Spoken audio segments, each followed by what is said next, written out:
What's going on, everyone? You're tuned in to the Founder Hour podcast. I'm your co-host, Pat, and today on the show, we sit down with Anthony Katz. Anthony is the founder of HyperIce, the world leader in sports recovery and movement enhancement technology, utilizing ice, heat, percussion, and vibration. They're the official recovery technology partner of the NFL, the NBA, Major League Baseball, USA Volleyball, USA Soccer, and much, much more. We spoke with Anthony all about his childhood, how his passion for history has helped him be a better entrepreneur and visionary, what inspired him to start HyperIce, his unique relationship with the late great Kobe Bryant, his thoughts on innovation and competition, what the future of the company looks like, and much more. Here we go. Yeah, so guys, thanks for having me. First of all, my name is Anthony Katz. I'm the founder of HyperIce. I grew up in Southern California. I'm a total product of the state of California. I grew up in a sort of a middle-class family in a beach town in South Orange County. Still live in Laguna Beach to this day. I think really, growing up as a kid in the 1980s and a teenager in the 90s, it was, I think you're shaped by where you grew up, but also by when you grow up too. Growing up at a time where I love sports. I love being outside. Growing up somewhere where it was sunny out all the time and you can get outside, and whether it was getting in the water. I grew up in the sort of the mecca of like the surf skate culture, but also was an athlete, so I was really in tune with sports culture as well. And just always had a passion for sports and being competitive. And I always start whenever I introduce myself, I say I'm a failed professional athlete. Like that was. If I was a better basketball player, I never would have started HyperIce. I always say that what I have in common with every other male in the country that's not a professional athlete, you're either a failed professional athlete or a successful one, and then you have to pick something else because at one point we all love to play something. But I think growing up at a time where I think it was a really good time to be young. I think from a macro perspective, growing up during as a kid in the Cold War, and the Cold War ended and the Olympics were in the United States. They were in LA when I was 7 and they were in Atlanta when I was 19. It was pretty cool to have, when you're really into sports, to have the Olympics twice in your childhood. And I really had no interest in business. I was I didn't ever plan on having my own business. I think back then, growing up before the internet, when you were a business owner, that meant that you owned a physical brick and mortar business, right?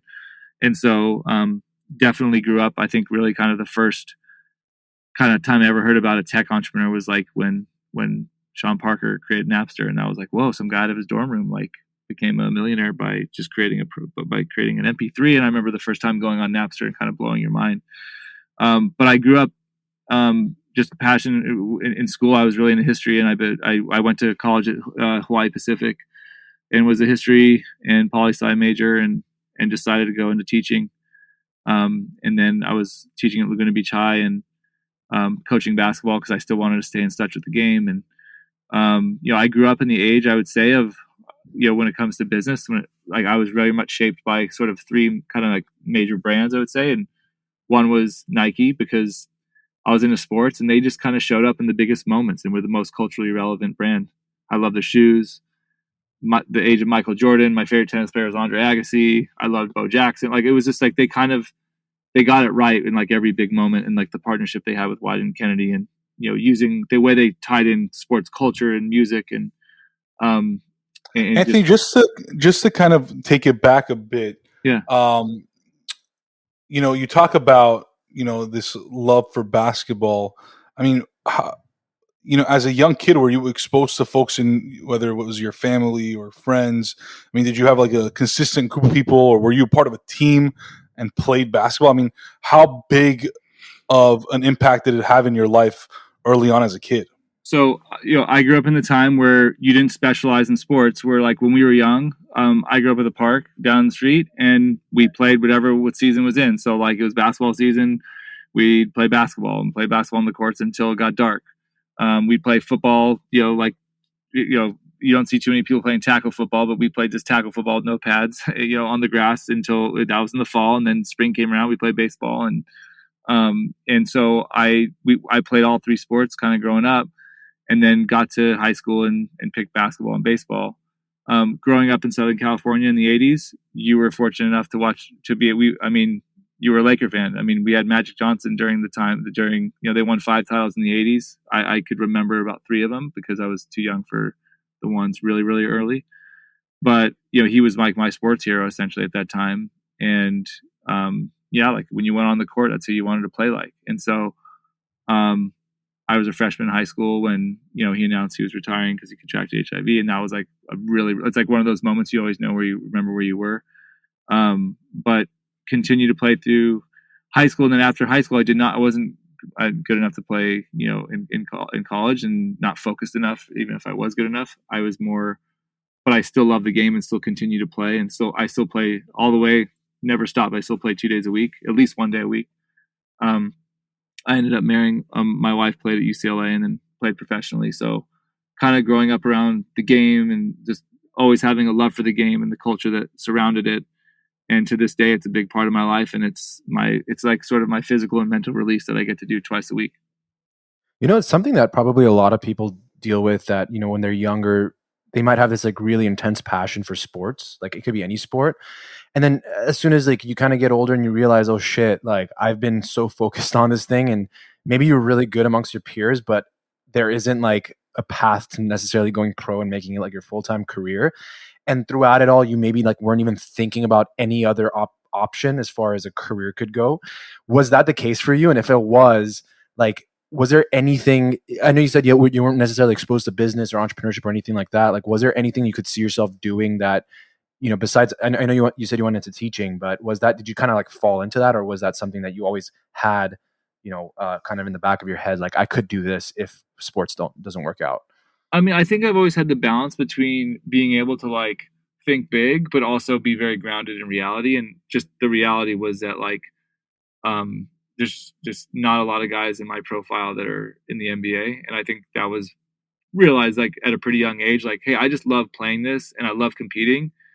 And if I could play, if this could be a vehicle to like, play through high school and maybe play in college, like that would have been, that was sort of as far as I had taken it. But it was never really about making a career out of it. It was just sort of every kid dreams to be a pro athlete, like at some level, or I guess, a musician or whatever, whatever you love. Right. So it was never something that like I was really like invested in, as like thought it was going to be like my livelihood.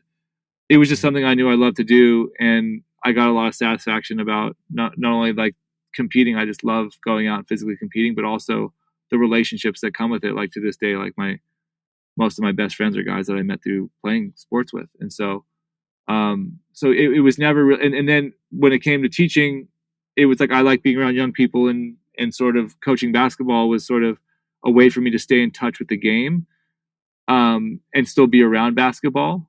And, that, and I really, and then I still got to compete because, now you're taking it from a different side of it, the mental side. And, I remember reading Sacred Hoops, which is Phil Jackson's first book, and really being inspired by that when I'm my first year of coaching.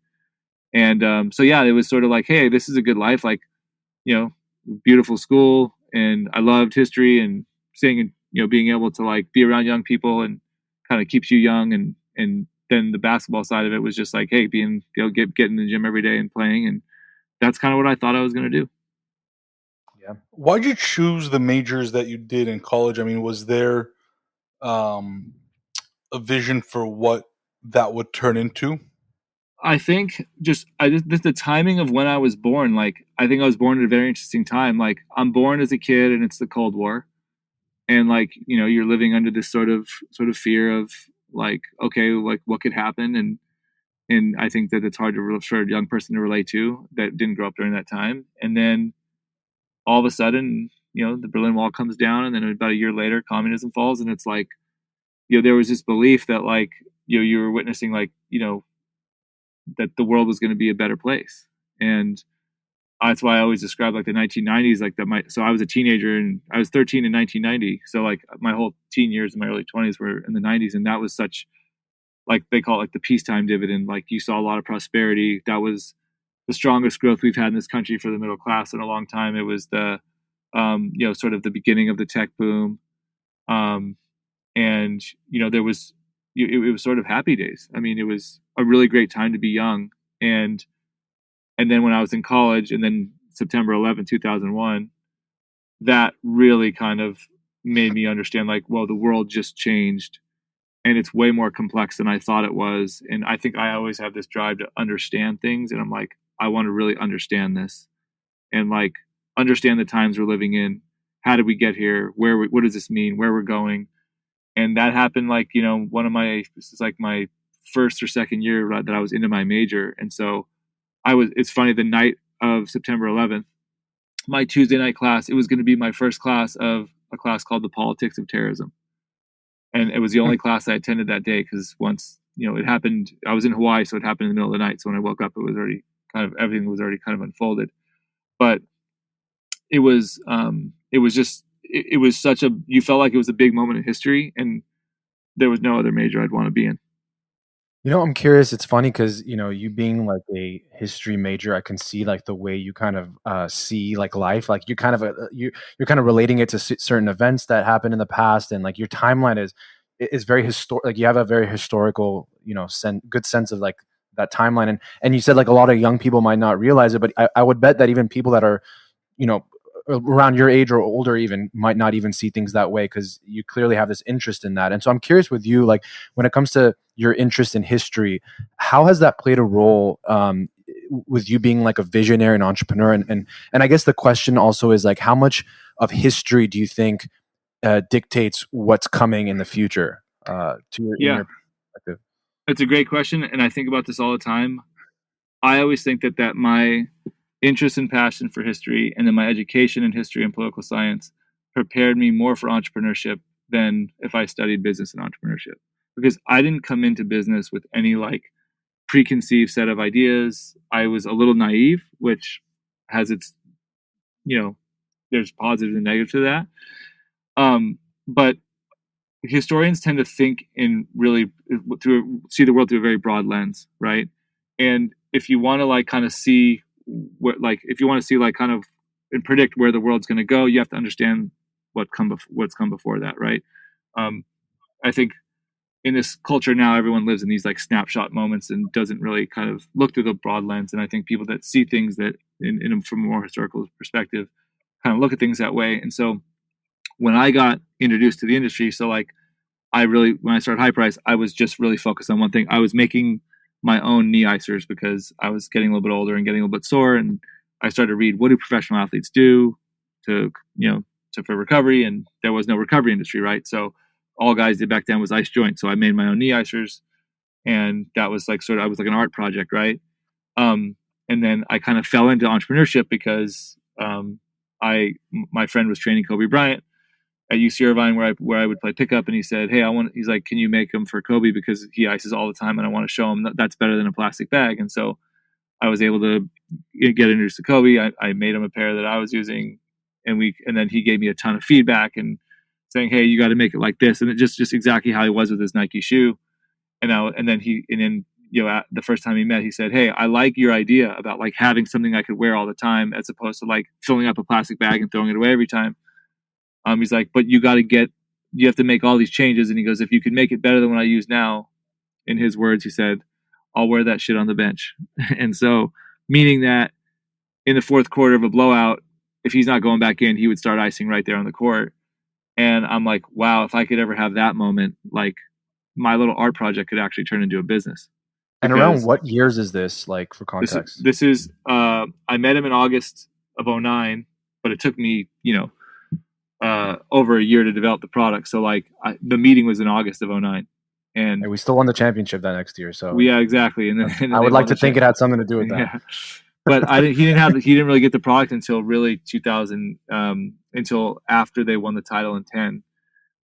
So it was sort of like he threw down the gauntlet, like, hey, if you can make something that's better, I like this idea. And that's how I was able to mobilize a guy with no business experience walking into a manufacturing company saying, hey, I'm communicating with Kobe Bryant, and I made him a pair of these prototypes, but I have a long way to go. I have to put this, and I had this idea for an air valve, and that would be like the tech of making an airless system to ice your knees with. And so that mobilized these people to like put enough money and time and energy into developing the product. And that's why the company's called Hyperice, because my favorite basketball shoe ever is the 2008 Hyperdunk, which he popularized. And Hyperdunk was basically the updated version of the Nike Dunk, which was something old. And so I said, well, if icing is something that's old, I want to. It's like the Hyperdunk was the advanced version of an old shoe, so this is going to be Hyperice. And so that's where the name comes from. It's sort of an ode to like the product feedback that Kobe Bryant gave me that I put into the product, which was, forever. So like his kind of like that story kind of like is like embedded into the DNA. And so. But from a historical perspective, is that product just got me in the game. So like now, instead of selling them, I just was doing small production runs, and so then the next year was the NBA lockout, so guys were locked out. So I was just like going and meeting players wherever I could in gyms and around LA, and like getting them to ice their knees with. And my numbers started getting passed around. Like, hey, there's this guy who like just like has these really cool knee icers that like are way better than what we're using now. And so I was creating this kind of groundswell. And so when the lockout ended, guys were saying, hey, come show my trainer. So I was getting invited to all these like NBA training rooms. And this is where the sort of the historical thing comes into play, is like, I looked in the training room. I was like, wow, not a lot of people get to go in here because media can't go in. It's very guarded. And I'm looking around at all the technology, and I'm like, this is like old medical device companies making devices that the athletes are like repurposing for like, hey, they're taking a post-surgical device and using it for recovery, or they're using like this vibration platform that's kind of for something else. And it was like, there was no brand that was like speaking to the athlete. It was just like, hey, we're going to make this technology that's pretty outdated. And it comes in these really big footprints, like thousands of dollars. It's plugged into the wall, and the trainer need to administer it. And I kind of equate it to like, what was the computer industry in like the late 70s, early 80s, like for IBM? IBM was But we like, were like well into like, and sorry to cut you off here, but like we were well into like tech, right? At this point. Yeah. I mean, this is like late 2000, early 2010s, late 2000s. Yeah, probably I started going to training rooms probably 10, 11. Yeah. And so so why do you think it didn't exist at the time, right? Because like in your mind, you're looking at these things and saying like, oh shit, these are old. Like perhaps there's an opportunity here, but like you being someone that didn't have that experience necessarily as an entrepreneur, or someone who created like hardware and tech products and all these things, like what made you think that, oh wow, I could create a business out of this? So the first product again was just an art project that like got me in. It was just the key to get me in the door. But once I was in the door, I saw this outdated industry of like, I said, this is like IBM in the late 70s, early 80s, where like the computer was like the mainframe at the office or at work, and like you needed someone to like show you how to do it. It wasn't personal. And then someone named Steve Jobs came along and said, I want to put a friendly machine in your house that is very human, and you could touch it and experience it, and it's a totally different experience. And so, then when he comes back to Apple and does the Bubble Mac and the iPod and the first iPod, Jobs took technology and humanized it. It was technology serving the human, and he put it in our hands. He made it portable. He made it our own. And I feel like the sports med industry was like totally dated, and it was like big machines had to be, the player was so reliant on going into the training room, having the trainer use it on them. And like, I wanted to say like, there's an opportunity to Appleize this, which is to take all these things, shrink them, put them into like products that are intuitive, easy to use, and that actually serve the athlete. Because no one was really communicating with the athlete. It was sort of, there was a disconnect. And so I had created relationships based on like the fact that I always say I'm a relationship centered person, not a transactional person. So like all the Hyperice that I was giving out, there weren't transactions. I was just like, here, I've created this thing. I want you to use it. And I wanted that to create like sort of the buzz, and go top down, get it to influential. And that, it's sort of been replicated a lot of times since. I wasn't the first to do it. I'm certainly not the last, but I think Anthony, that when did Hyperice as a company begin? I mean, because I don't think it sounds like you set out to start a company. You set out to just kind of create this product. Yeah. And it almost feels as though, from my understanding or from my just knowledge in the last 20 minutes, that it kind of just became one. So kind of walk us through that mindset of how, you went from product to, okay, maybe this is what I'm going to be doing. Yeah, so when it was just my own, like I was literally driving to wetsuit factories, buying scrap neoprene, cutting them into wraps, using medical ice bags. It wasn't a company then. It was me and my art project, right? And then once I made sort of, still when it was an art project, making some, knee icers for Kobe Bryant. It was still in that phase. And then once he gave me the direction of like, he gave me like 4 or 5 things that how the product could be better. And then I had one idea, the big idea, which was because he's like, you got to figure out a way to get the air out of it. And then that's when I came up with the idea for the air release button, which is the one technology feature on the product. I was like, okay, like I need this is beyond my capacity. Like I'm not a product developer. This is like I need to learn and I need to go and work with experts on how to, develop a product. And so when that time came, it was like, okay, well, if we're all going to do this and collaborate on it, we need to like kind of form a company. And it really kind of started as almost like an R&D project. But we had kind of formed the sort of the skeleton of a company. Like, oh, here's the people putting some money into it. It was like basically I partnered with a manufacturing company called Martin Precision here in Orange County that did mostly like aerospace stuff. Like it was totally not in their wheelhouse, but they just took a flyer on it. And probably just because they wanted to get rid of me and they thought it wasn't going to go anywhere, honestly. And then we kind of formed the skeleton of a company. But then once we had like the real prototypes and it worked, and I was giving it to players, and players were like, "Hey, can I are you raising money? Can I invest in this?" Then it was like, "Okay, well, we got to start a real company." So it's sort of, once we kind of put some real money into it, it became like, okay, an R&D company. And then once the product came out good enough to where we know like, hey, this thing is going to actually we can commercialize this. Then that's when we formed the company. Really, kind of around 2011. And so at the time, it sounds like you just had that one product was like for the knee icing. Yeah. Like, did you at what point do you start thinking of other products, and at what point do you start thinking we got to make this D2C as opposed to just giving it to like professional athletes, and so like anyone can really buy this product and use it for recovery? Yeah. Well, so obviously I wanted to, we needed a vehicle to sell products, so we launched the website in 2012. This was really before this is just in the infancy of Instagram, where like Instagram starts 2010, I believe. It's really a platform for people to post their own photos and sort of an artistic expression of photography about their life, and was not really commercialized yet. And then, I think consumer brands start adopting Instagram as a platform probably around 2012. We launched our website right around that time.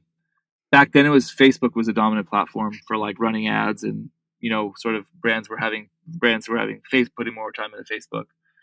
And then, that started to open up this whole new era of the direct to consumer brand where you started to see these, really smart entrepreneurs saying, hey, this is a single channel that we could build a whole brand around. We could advertise our products. It's free. We're not doing print. We're not going to do, we're not going to do television. And it opened up this whole new category of what we call performance marketing, which is the ability to like get in front of consumers that want to buy your products using data and analytics. And so we were pretty, I'd say, late to that. We weren't like, look, I had never run a business before. This is where like the lack of experience, where I was like, hey, I was looking at the more traditional ways of like, we're going to sell this to every professional sports team and college team in the country, and then we're going to sell it online, and then maybe eventually we get into retail. And that's kind of like how I thought about it. And then you start to see how like it's challenging to just to drive a lot of direct business. You need to figure out better ways to use these platforms as instruments to reach more customers. And then it was just sort of like we were learning like everyone else. Like I think from 2012 through 2014, we like slowly got better at it. And then the second product that we launched, so I was going around to training rooms and I kept seeing everyone foam roll. And then I kept seeing vibration platforms, and I was like, "There's clearly something about vibration, and there's something about foam roll." And so I had the idea for the vibrating foam roller back in 2012, and it took us 2 years to develop. And we launched a product called the Viper, and we actually launched it on Kickstarter because we just used the platform. Because I was like, "Wow, this was the summer of 2014 where Kickstarter was like the first real big summer of it," and that just got it great exposure. And in that year, we went from about $1 million business doing our ice compression line to about a $5 million business just in 1 year because of the second product. And the second product, yeah. Sorry, before we kind of go on about Hyper Ice, I want to kind of hone in a little bit about you, right? And okay, sure. You're experience or lack thereof. Yeah. You know, there's a lot of first-time founders, obviously, that have found massive success. And second-time founders, third-time founders, right? There's really no like rhyme or reason to this stuff. Yeah. But where were you learning? You know, or did you have mentors, or were you reading books or articles or YouTube? I mean, like, how did you figure this out early on? Well, I always consider myself a forever student, and like I'm a student of a lot of things beyond just like, you know, when I'm in conversation with people, I don't even talk about my work a lot. I'm interested in a lot of other things. So I think one of the things about like going back to my education, when you're like, you know, in history or political science, you're constantly, you know, it really engages your critical thinking facilities. And so you're constantly asking questions and challenging and being critical of stuff. And so I feel that like just when you learn how to learn, you can kind of learn anything, right? And so I was learning a lot through experience, really, like just like look, taking your lumps, and some days you figure out some things. I think a lot of it was um, through people. I like the relationship side. I go back to like I was a relationship centered person, so when I would go meet the trainer for, you know, you know, I remember going to the Phoenix Suns training room, which they were like one of the most highly respected training staffs in the league. And the guy who kind of set a lot of those, you know, was a consultant at the time, but he had kind of set a lot of those their sort of practices in motion years before. Was a guy named Dr. Mike Clark, and like, you know, developing a relationship with him so that at any point I could say, "Hey, Mike, I got a question. Like, I'm developing this product that's going to incorporate vibration therapy. What are the hertz levels that I need to be at?" Like being able to go and use sort of some of the best people in the industry as resources to me was, you know, I was able to go and forge some really strong relationships with people that I think were very influential in sort of the industry. And I always just try to be non-transactional about it, where it was like, hey, I'm just trying to make something better. And you know, people in the profession are always trying to. We're all trying to like. The goal is to have every athlete be healthy for every game they ever play, right? So, you know, if a sports scientist, you know, if I went to the sports scientist saying, "Hey, I want your input because I want to put it, you know, into a product," they were always willing to give that. And so I think I learned from people as much as anything. But books occasionally, but I didn't read too many business books. It was sort of I felt the business I was in, it wasn't an apparel company, it wasn't a shoe company, it wasn't a beverage company. I was kind of having to like I was trying to create a category. There wasn't a lot of track record there of like I was trying to create the Nike of recovery of sports med and trying to change the whole term so sports med doesn't even exist anymore. And when you're doing that, there's not a lot to fall back on. I probably should have learned more about some sound fundamentals of business, but I really kind of focused more on the creative side and like sort of the um, you know, when it came to like not only was I doing the products, but I was also doing all the creative direction for the brand, like the content and the art directing, photography, and the motion pieces and stuff. So there was just not enough hours in the day to learn everything. So I just try to put good people around myself to learn from, and so I learned how to create content from having to be really receptive and sort of like a sponge whenever I was on set. When it was product development, like, you know, I always joke that I have like a sort of a pseudo engineering degree because I'm very deep into the product development side. So really learning from people, I would say, is the biggest thing, learning firsthand. You know, to your point on trying to create a category that didn't exist, anyone who's like doing anything innovative, it's almost like you could learn all you want, but there isn't like some sort of blueprint or story or something that's going to like allow you to or give you like all the answers. You kind of just have to like seek out that truth by doing it. And so in your case, can you share an example? Because you kind of talked about having this naivete. You talk about going to this manufacturer who was like in aerospace, wasn't even, you know, in the kind of industry. Like, can you share an example of a situation where early on you wanted to build something, you had this vision of something, but for whatever reason, like there were these limitations or something that you like, was there ever like a challenge like that? Yeah, absolutely. That you had to overcome? Yeah. Yeah. So I remember when, you know, I kind of had this idea that I wanted to do something around vibration. And then I kept hearing soft tissue, right? Like whenever I got into the training rooms the first time, I wasn't going in to sell my product. I was going in there for information. Like, hey, what's the next thing? I'd ask every trainer, like, what tool do you wish you had or whatever. I'd ask questions like that. And they would say, well, everything's all about soft tissue now. We're really getting into like soft tissue is becoming sort of the dominant thing that athletes are trying to take care of. And so we're hiring more massage therapists. We're, and being able to like kind of prep the tissue. And so foam rollers were like kind of just commodity, right? There were just like 20 of them in every training room. And then you started to see vibration being implemented, whether it was through different applications, through platforms, or there was something, what they used to call the vibrating hammer, which is the DMS, which I'll get to later. And I said, well, look, it seems like foam rollers are everywhere. And if we could just put the power of these like floor devices, these plates into that, I think we'd have something, because then you could inject the vibration right into the tissue. And so when I wanted to make a vibrating foam roller, there was nothing, didn't exist, right? So how do I get enough power that is powered by a wall socket into this little space, because you only have a little bit of real estate? And so foam by nature absorbs vibration, and I didn't want that. I wanted something to transfer vibration. So the first prototype we made was all metal, and it was just heavy and loud and just terrible. And I was over in Germany, and so we kind of hit a dead end. Like, I was trying to develop the vibrating foam. I remember I kind of hit a dead end in 2013, where I was like, it's just going to be like, the first one I made was like so heavy. I brought it to the Clippers, and they were like, yeah, this is, and we didn't even know how to power it. I had like an external battery, and it was just a monstrosity. It was barely passable as a proof of concept. And then I went to Germany for a trade show, and there's these guys there that had these super lightweight rollers that were almost like feathery light, but super strong. And it was this material that they use in German manufacturing for the inside of that they line the doors of cars, so that so whenever you're in an Audi, Mercedes, or BMW, when you close the door, you have that really nice like sound of like where there's no air, it kills all the harmonics. And so they made this aesthetic version of these like foam rollers that were really interesting, and they were hollow in the middle.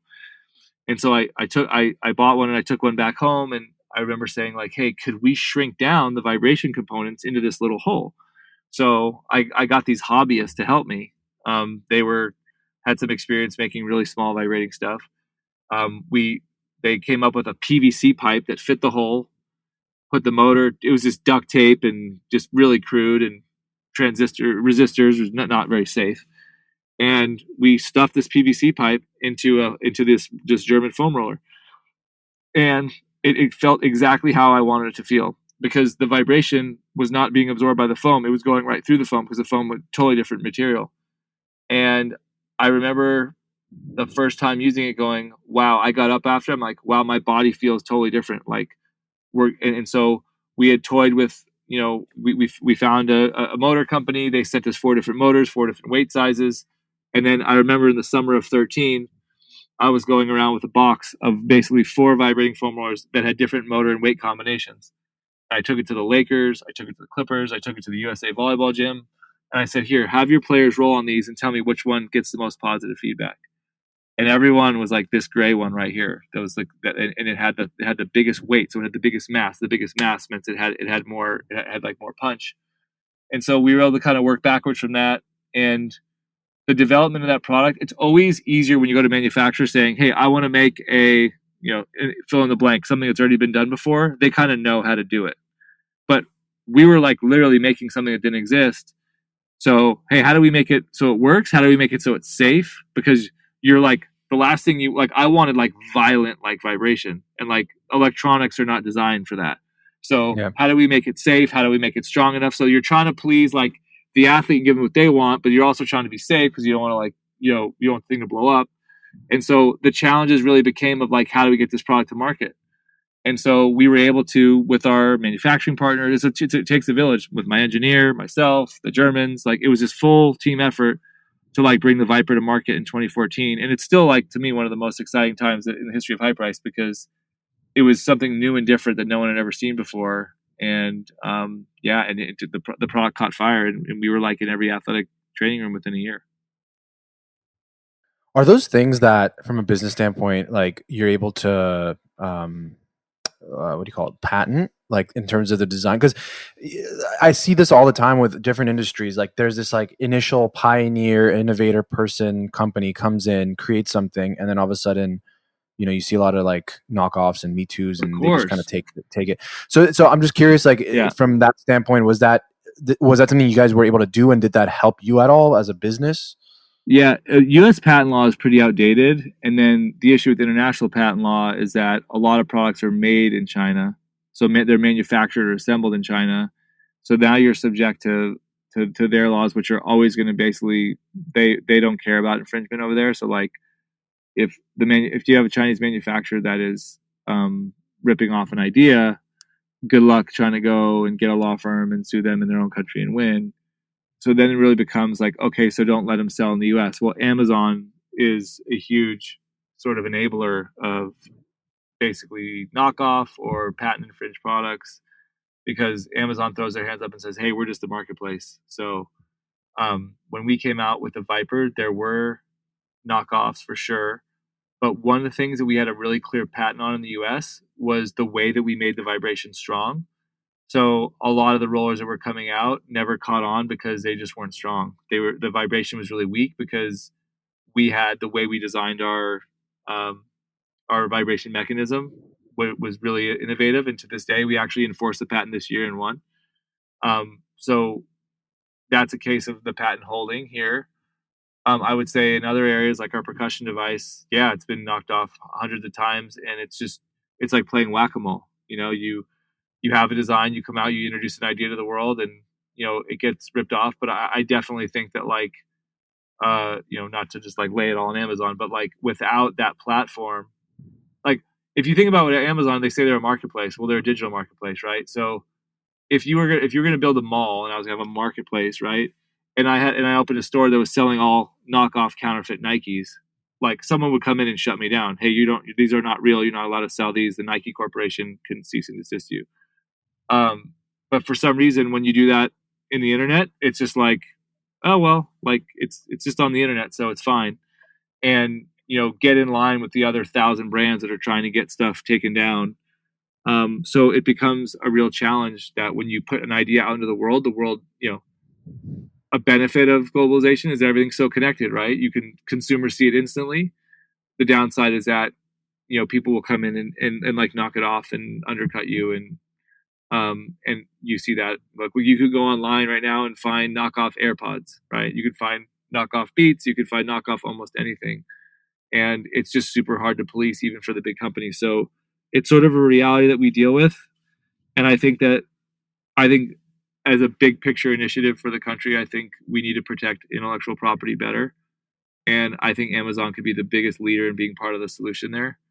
But their business model is they're paid on the volume of transactions, and it makes it hard because I think that in the short term it would not be good for their business because they'd lose a lot of transactions if you made every brand on there be legitimate. But in the long term, I think you'd have more brands have more confidence in the platform, and you'd see brands like Nike and Apple being willing to participate more.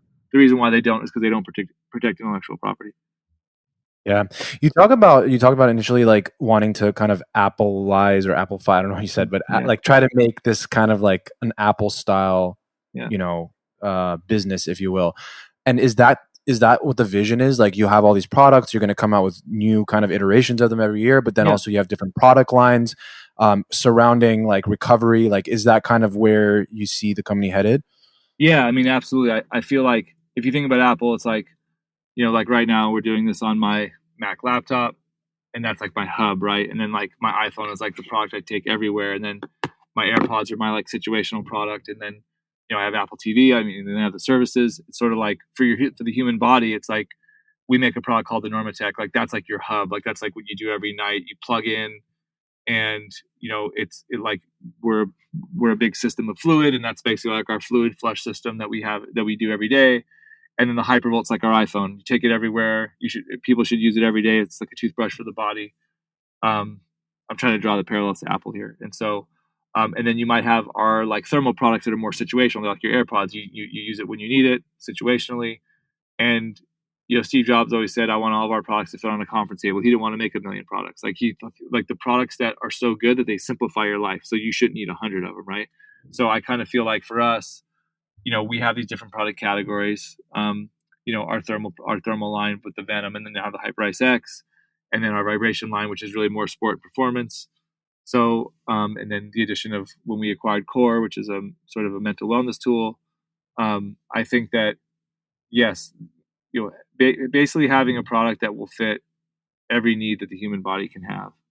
And so Yeah. that's that. And so like the other brand I would say that we are highly influenced by is Dyson, because there's a difference between inventing something and then reinventing something. So like whether it's a hair dryer or a vacuum cleaner, Dyson didn't invent those two, but they reinvented those two, and they'll never be the same. They found a better way to do something that had been done for 100 years, and that to me is, they're one of the most innovative and forward-thinking brands in the world. Anthony, one thing I'm curious about is, there's obviously when something's done right and something's done well and people see success, you automatically, sure there's the one thing, the knockoffs, but then at the same time you also see legitimate competition from folks that are also, doing this stuff or are in this space, in this industry. How has it been as a founder dealing with that sort of competition? Or does it just not bother you?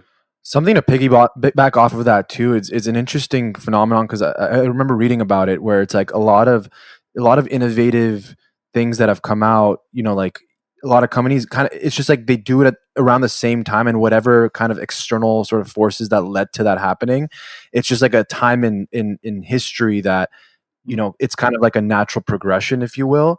So from that standpoint, like it's kind of almost inevitable, like to Pasha's point, like if something's working, like there's going to be more and more players in the space. Yeah. So even on top of that, like how do you kind of maintain those competition dynamics? Yeah, I mean, I look at competition as like, I mean, I wouldn't want to be in a world without it. I mean, I think competition sharpens your knife. It gives you something to kind of like measure yourself against. Like, I think that competition is part of capitalism, and I totally embrace it and wouldn't want to be. I think that uh, we looked at this space very differently pretty early on. I think Normatech, who we acquired in 2020, was sort of the other company on the East. It was like us on the West Coast, them on the East Coast.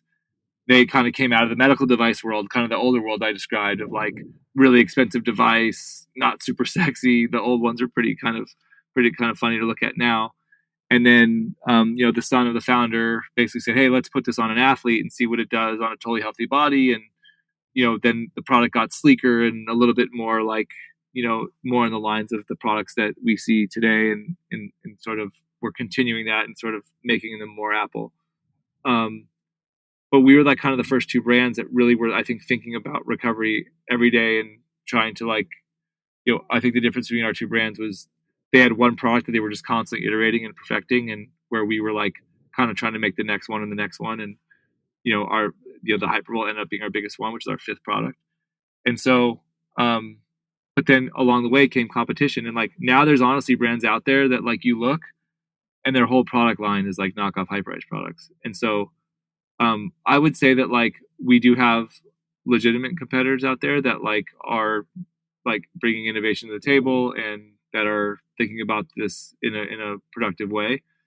And I think that it just further legitimizes the space. Like the big picture of this space is that we're living in the age of technology, and we could use technology to improve the way our bodies feel, improve the way our bodies move, improve the way we perform.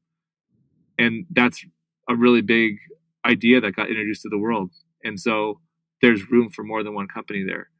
We always want to attract the most talent so that we could do it better than everybody. But, knowing that there's a lot of talented people out there, and there's money flowing in from investment community into this sector, that I think is going to just kind of lift all the boats and sort of bring everyone's game up to speed. And I think that as much as we were early, just being first doesn't mean anything anymore. You have to be first, but you don't have to be first. You just kind of constantly have to be staying one step ahead of the game. And so as far as competition, I welcome it, and I never take it personal. It's just that there's other people trying to put good things out in the world, and we're just trying to do the best that we can here with the talent we have in the building. Anthony, one thing I'm curious about, and I know you keep drawing parallels to Apple, is that, let's take their, main product, right? Their cornerstone just product, the iPhone. There's obviously been, 10, 11, 12 different versions of it at this point. I've lost track. 13. But one thing that they do is that beyond just the hardware, they have obviously software that can be updated even if you don't get the new shiny Right. phone, right? With products like Hypervolt, whether it's a foam roller, whether it's the like for Hyper Ice, whether it's the foam roller, the Hypervolt, or anything else, it is mainly hardware. Do you see there being a day where I don't have to buy the new Hypervolt to get the newest Hypervolt technology in my existing hardware? If Right. that makes any sense. Yeah, I think that is in the newest Hypervolt now. There's in the hardware, there's over-the-air updates available through firmware updates that we could push through the app. So we could put a new feature in the product just over the air. So you can just basically go on the HyperIce app and it'll update your device. That capability is in the current device. It's actually in the 2020 device as well. So yeah, I mean, I do think that, again, and let me be clear that when I compare us to Apple, I'm not in any way comparing us to the greatest. Apple's not only the greatest company of all time. I think it's just the most complex human organized project in the world. I mean, to make hundreds of millions of products a year at the spec and quality that they do is just a sort of like I went to the Apple spaceship a couple weeks ago, the headquarters, and like just being there, you're like, if they if another species came down here 1,000 years from now and said at the beginning of the 21st century, this was the most advanced humans on the planet, they're in this building. It's pretty incredible. Right. And so you think about like what that company is able to do every year, which is like iterate on the most advanced technology constantly, and the talent that in the coordination and the collaboration amongst design, engineering, manufacturing, logistics, all that stuff that goes into that. I mean, it just blows away what any government could do or any body of humans. Like, it's just an amazing company. So I'm not comparing us to that. I use Apple as the example because everyone's familiar with it. So when you're using a sort of a analogy, it's helpful to use something that's common knowledge to everybody. So I want to make that clear. And so, sorry, the question, but the direct question was, about, yes, is there ability to update hardware with software? Yes, we have the HyperSmart app, and that will, all of our products by the end of, probably by midway through next year, will all be Bluetooth. There are about half of them are now. Any new product comes out will be connected, and you'll be able to do it. And I would say Tesla's very similar, very similar, right? The biggest difference in the car is the hardware is all there for everything, and it's the software that they're constantly hitting me on I have a Tesla. It's like, hey, do you want to buy this upgrade for this, or the car summon for this? It's a way for them to to put everything that's needed in the hardware, and then basically give you the option to buy the software. Something we hear often from founders is kind of how the experience is like as a founder. It could be often lonely. It's like kind of, obviously you have a lot of pressure on you from different places, whether it's investors or your employees or just yourself. Like there's just a lot of that, and obviously there could be situations where you can be burned out or up and down, like in terms of your mood. I don't know. But for you, I'm curious because you've mentioned like different interests that you have, like you mentioned sports and things like that. Like what do you do to keep yourself not just like sane and not burn out, but also inspired? Like what kind of things do you consume? What do you spend your time doing outside of work? Things of that nature. Yeah, I mean, I live in Laguna Beach. I have a 5-year-old and a 3-year-old. I'm really, really into my boys. I love spending every second I'm not working. I try to spend with them. So we're really fortunate. We live in a nice beach community. We take, we go to the beach a lot. We have a basketball court that's near our house. Teaching them, like, they're at the age now where they're just like kind of getting the dexterity to kind of like learn sports, like playing catch with the football or doing that stuff. They're, one's in Taekwondo, the other one's about to start it. Then they both do swimming lessons. Seeing them kind of become these like little people that are starting to move around a little bit more sophisticated. It's a fun time. I think I took a big part of the job off my plate. I was sort of the kind of functioning creative director here, and kind of took that off the plate this year to focus more on product development, because we had a really steep climb with the product roadmap, and given all the challenges in the supply chain, kind of diving more into products. I don't say I never got burned out really. I think there's definitely days where like over the past couple of years, you have ups and downs like any other business, sure. But I play basketball at least once a week, try to play twice a week. I have a regular game I attend that I kind of started with guys in the area that we all played and still continue to play. And that's really enjoyable for me. Getting outdoors, getting in the water and spending time with my kids. So I'm trying to keep a good work-life balance because I think I don't want to fall into the whole thing of, look, I've done the late calls and being like, there are days where like, I get off the phone at 11 o'clock at night or whatever. And it's like, those days they're not every night anymore. They're way, way less. And just trying to find a work-life balance because, a burnout, if you're burnt out, you're not the best version of yourself. So I definitely think, having a balance and doing things outside of work and having other things you like to do besides just your work is really important. I'll never be someone that just is completely consumed by it because it's just not healthy. Actually, I'm curious. You had mentioned Kobe early on being somebody that was a motivator, somebody that kind of pushed you to build Yeah. that first product and really kind of make it better. Throughout the years when you were building Hyperice, did you keep in touch with him, and what did he think about what it became Yeah. in the last few years? So it was funny. So like he was an early adopter, but didn't really have much relationship other than like I'd see him at UC Irvine, give him product, and then like I'd kind of hear from his assistant sometimes when he would need more, and then I remember 2013 in April he tears his Achilles, and this was I would see him very sporadically, like just in passing, but didn't have much of a relationship at the time, other than like he had kind of helped me in the very beginning of like giving me like these very specific details about how he thought the product should be. And then 2013, he tears his Achilles, and we did not make an Achilles icer, and I just felt so bad. So I designed like a custom Achilles icer for him, and I gave it to Ryan, who's his friend, who was his trainer. And a couple weeks later, I got a call from Ryan saying, "Hey, Kobe wants to talk to you. He got the Achilles icer, he really likes it, but he wanted to talk to me." So I remember just my phone ringing, and it was him. And this was a couple weeks after he had his surgery, so this is probably like around May of 2013.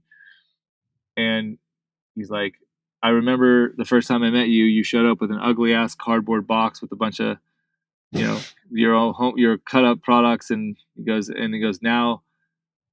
He's like, I'm looking around the locker room and I see more guys using it. And it's kind of getting out. He's like, that shows that, you obviously, I know that takes a lot of determination, because I think he saw that I was not really very polished entrepreneur the first time. And he goes, "I'm really curious to know, like, what you want to do with," he kept saying, "What do you want to do with this company?" And I was like, "Well, I have a lot of other ideas for other products, and I really think I want to be the Nike of recovery." And he's like, "Well, look, I got some downtime because like I can't move. So why don't we meet? What are you doing tomorrow at 9:00?" And obviously I'm going to say nothing. And so we met at Pelican Hill, where I'm going to dinner with my wife. Yeah. I got it above the lawn. Sorry, wife. Kobe's calling. Yeah. So we met for breakfast the next morning. And honestly, I think we stayed from like 9 a.m. to 12, just talking about, we're like the same age. We had a lot of similar interest in film. Like I was the one to basically call out that his entire Black Mamba thing was all stolen from Kill Bill Volume 2. So we were both big Tarantino fans. We talked a lot about basketball and then got more into branding. And then he's like, "Well, what do you want to do with this?" Like, he's like, and Kobe had not, look, he became known as a big, like, active investor and, storyteller. But this is at the time when he was just all basketball. And what the Achilles injury did for him was it got him first. He's like, "I never even thought about retiring. I wouldn't let," because that was, to him, it was a weakness to think about the end. And so he's like, but when you had the Achilles, it like totally brought him down to like, whoa, okay. Like, I think he knew in the back of his mind he wasn't going to be the same. And that like, okay, there's going to be life after basketball. And so I was just someone, we lived 10 minutes away from each other, maybe not even at the time. And, I think Kobe was very curious to see like how someone got started and their backstory. And he was interested in actually being, like he at the time he owned part of an ad agency that he had me go see, and he just kind of like wanted to be involved with like kind of ideas and the creative, and like never was officially like an investor in the company because I think he invested in like Body Armor was like his first big investment, which was like the next year. But we for like a lot in the summer of 2013, I would regularly see him. He would call me. He was notorious for like, you know, my phone ringing 1 a.m. It'd be him. He's every idea that popped into his head, and he was such a forever student, and like he would just call me. He's like, "Hey, I'm using the icer." He's like, "What's the material made out of?" I'm like, "It's made out of this." He's like, "Who made it?" I'm like, "Oh, this guy, this formula." He's like, "Let's talk to him." So like, I'd have to like drop everything and call this guy. You know, like he had this crazy curiosity and thirst for knowledge, and we got to know each other really well in 2013. And then he came back to playing, and his body was kind of never the same. And like, I remember showing him the vibrating roller, like, you know, like throughout the years, I'd see him, and when he was playing, I'd see him more because I was going into the Lakers training facility a lot because we developed a product called the Raptor that we launched with Gary Vitti, the trainer of the Lakers. So I was like running into him, and like it was kind of like in a rhythm. I'd see him, and we'd talk, and you know, he had kind of like at this time was sort of setting up his retirement. And then I remember after he retired, I didn't see him that much anymore because he was kind of out of the game and he was doing kind of his own thing. And I maybe ran into him once. And then I remember in 2019, the last time I saw him, we had come out with the Hypervolt Plus, which is a product that I was really involved in developing because I wanted to make a special product for the athletes. And so I'd given, he owned a Hypervolt 1, and this was the Plus. This is like the Pro version. And I went to his office, and he was going to be there. And this was in August of 19. And I remember I opened it up. We made these special boxes for the first 100. He was one of the, you know, he got out of one of the first ones. And I said, hey, you know, just wanted you to have it because, you know, you're on my seating list for my first 100. And he opened it, and he looked, and he goes, you know, I can't believe you got this far with that stupid name. He's talking about High Price. And I'm like, stupid. I go, you know why I named High Price? Because the Hyper Dunk, and like you were getting, like we were like collaborating on the first product. He goes, no, I was there. I know why you named it that. He goes, I just think it's stupid. He goes, you make so much more than ice. He goes, you left the door, you closed the door. You thought you were just going to be an ice company. And I'm like, well, I didn't know that, like, you know, I was going to come up with these all ideas at the time. That's all it was. And he's like, you know, I guess it worked. So I guess I really can't say anything. He goes, but you should still change the fucking name. And he closed the box. and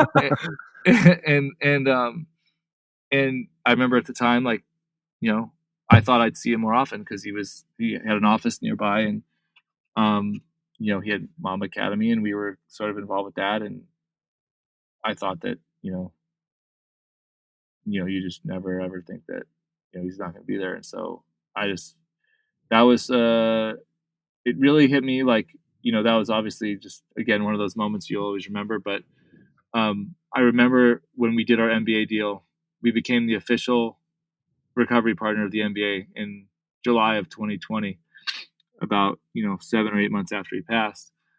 And I remember the news broke, and I remember my first text in the morning was Dave McMenamin, because he was on the East Coast, a writer for ESPN. He goes, "Wow, official recovery partner in the NBA! Like that, there's never been a recovery company that's had an official deal with a major sports league." Yep.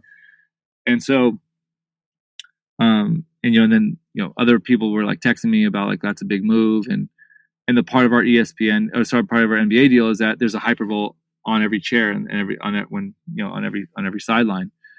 And it was funny that, like, the whole company was started because Kobe said, if you make it good, I'll wear this on the bench. So I was just trying to get, like, one guy to wear one product, you know, like that was sort of the goal of what motivated me to start it. And then here we had come full circle where it's like, now every game, one of your products is on every player. And I remember that being like, whoa, like, talk about, like, you know, overshooting, right? And being bigger than you thought it was going to be. And I remember the only thing, like, everyone was really excited that day that news broke, but the only thing for me was like that that's when I was like, damn, I wish he could have saw that, because that would have been pretty cool. Yeah, it's I mean, it's incredible. That's an incredible story. Thank you for sharing that. And I think it's, like, really insane to kind of be in a place like where you were, again, like having this vision of what you hoped it would look like, and it seems like it's like way exceeded that. Maybe like you wouldn't even expect it or know that it was going to get to this point where it's on everyone's chair. It's not just on one player's. So I think and I think multiple incredible. products too. Like, I mean, our Venom heated wearables have like replaced the hydrocollator pads, and we're coming out the new version of that this year. And now with the introducing HyperIce X, like the 10-year anniversary, and there's just the innovation of what this space is compared to what it was. With what Normatech did and what our team did, and the team now that's together and the products are coming out. We had this commercial that we did with the NBA called "Advance the Game," and it was like, that's what we're trying to do. Is like, if the players hit the floor every night, they're not sore, their bodies are prepped to move, they're properly recovered, they're properly warmed up. It's a better quality of play. It's longer careers. It's better careers. You look at the arc of a career is changing now. You're starting to see, like, I mean, maybe we could take LeBron out of it because he's such a physical freak, but you're seeing like even a guy like Chris Paul had this full resurgence in his career. You're seeing guys that they're not going up like this anymore. The arc of a career is more. You're seeing guys play at a higher level late into their 30s, and now you're starting to see like it's not out of the ordinary for guys that are in their mid 30s to get 2-3 year contracts for big money, because we have so much more knowledge and access to technology for the players to use on their bodies that look, we got a guy who just won his 7th Super Bowl. He's 40. He's my year in high school. He's 44 years old. That I don't think that would be possible before all this. It's just the body. He is the GOAT. So yeah, he is. But I'm a big Patriots fan, so you can't. It's like the one hat that you can't see up here. Yeah, well, I go back to like when I was watching the Michael Jordan documentary. Yeah. And you'd see him like the night before a big game. He's just like laying on his couch, like smoking a cigar, like that. Like now guys are plugged into a Normatech. They're like they're doing whatever they're doing. They're getting Tom Brady's eating like fucking avocado ice cream. Yeah, exactly. Yeah, it's so I just feel like that there's just the level of technology and the access of knowledge, technology, and all the resources now.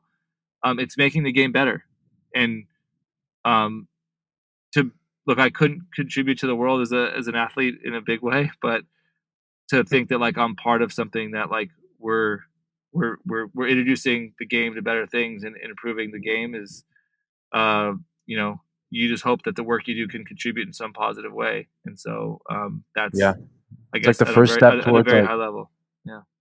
Like anti-aging. I mean, that's basically what you're doing to a lot of these athletes. Is like they're just, Tom Brady looks like he's like 25 right now.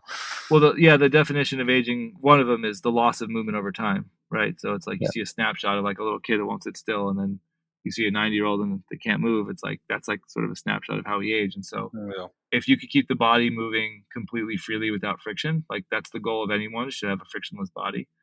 Because if you have a frictionless body, you're not then everyone's their strength and speed and stuff, that's all their gift. But if you could keep a frictionless body, you could do the things you love to do for longer. So yeah, that's we're trying to introduce this concept of like, just like you have hygiene when it comes to like your oral hygiene, you brush, you floss, you use mouthwash, you get your teeth cleaned twice a year, whatever it is.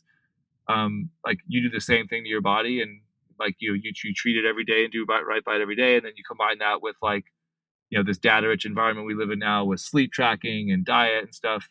You could, we could definitely we could break the spell of aging. Anthony, just to wrap it up here, there's something that you said, I think it was right before we started the podcast, which was that your story is very, very relatable. And it definitely is. And that doesn't downplay, I think, the success and hard work and, all that you had to put into this to make HyperIce what it's become, right?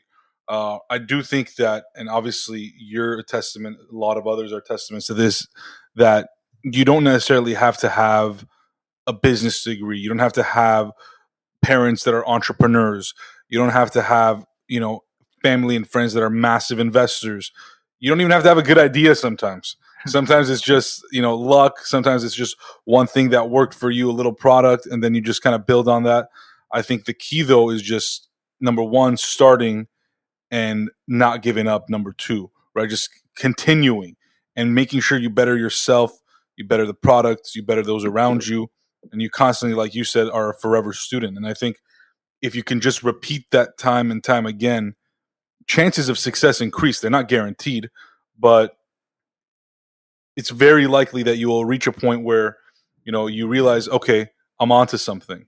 And so I think that's where, you know, your story is super valuable to the everyday person that may have had a political science degree like me, like you, and now they're running a massive company that they never would have even dreamt of because it wasn't a part of their daily life. So thank you for, you know, your Yeah, transparency, and thank you for, you know, your experience. yeah, and I will say that like I definitely, you know, I definitely did not overcome a ton of hardship that other people have. Like I grew up in a middle class family, and that probably meant something different in the 1980s and 90s. But you know, my dad was an engineer. My mom stayed home and raised us, and I'm a product of the California public school system, which was awesome back then, and like I really do feel that like I'm a product of my environment and had a family that was supportive.